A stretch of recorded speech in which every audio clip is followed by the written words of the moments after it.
عنوان: غریب کسان اور سونے کی داستان۔ ایک غریب کسان تھا جو اپنے مالک کی زمین پر محنت کرتا تھا۔ ایک دن جب وہ کھیت میں کام کر رہا تھا تو اچانک اس نے زمین میں سونا دیکھا۔ یہ اس کی زندگی کا سب سے بڑا خزانہ تھا، مگر اس کے دل میں خوف تھا کہ اگر اس کی بیوی کو اس بارے میں پتہ چل گیا تو وہ کسی کو بتا دے گی۔ کسان نے اپنی بیوی کو یہ بات چھپانے کا فیصلہ کیا اور اس کی توجہ ہٹانے کے لیے لمبی لمبی کہانیاں سنانا شروع کر دیں۔ ایک دن وہ بولا، مجھے ایک شخص ملا جو مجھے بتاتا ہے کہ سونا کہاں ہے۔ اس کی بیوی نے حیرت سے سنا، لیکن اس نے شک کیا۔ اگلے دن کسان نے کہا، سونا زمین میں اتنا نیچے تھا کہ جب میں نے زور سے ہتھوڑا مارا تو زلزلہ آیا اور سونا باہر آ گیا۔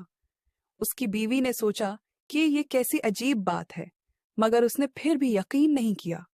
پھر ایک دن کسان نے مزید کہا، سونا اتنا زیادہ تھا کہ میں نے اسے ہوائی جہاز سے گھر لے آیا۔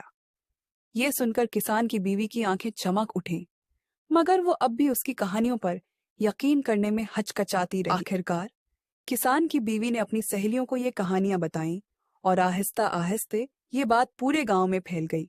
لوگ حیران رہ گئے کہ ایک غریب کسان کے پاس اتنا سونا کیسے آ گیا۔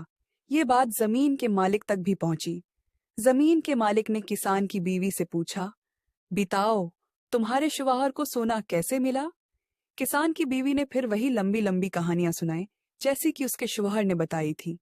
اس کی باتیں اتنی عجیب لگیں کہ زمین کے مالک نے یقین کر لیا کہ یہ سب محض افسانے ہیں۔ اس طرح غریب کسان نے اپنی چالاکی سے نہ صرف اپنے راز کو بچا لیا بلکہ اپنی بیوی کی مدد سے کسی کو بھی سچائی نہیں بتانے دیا۔ وہ اپنی محنت سے سونے کی دولت کو چھپانے میں کامیاب رہا اور اپنی زندگی کو ایک نئی سمت دینے میں لگا رہا۔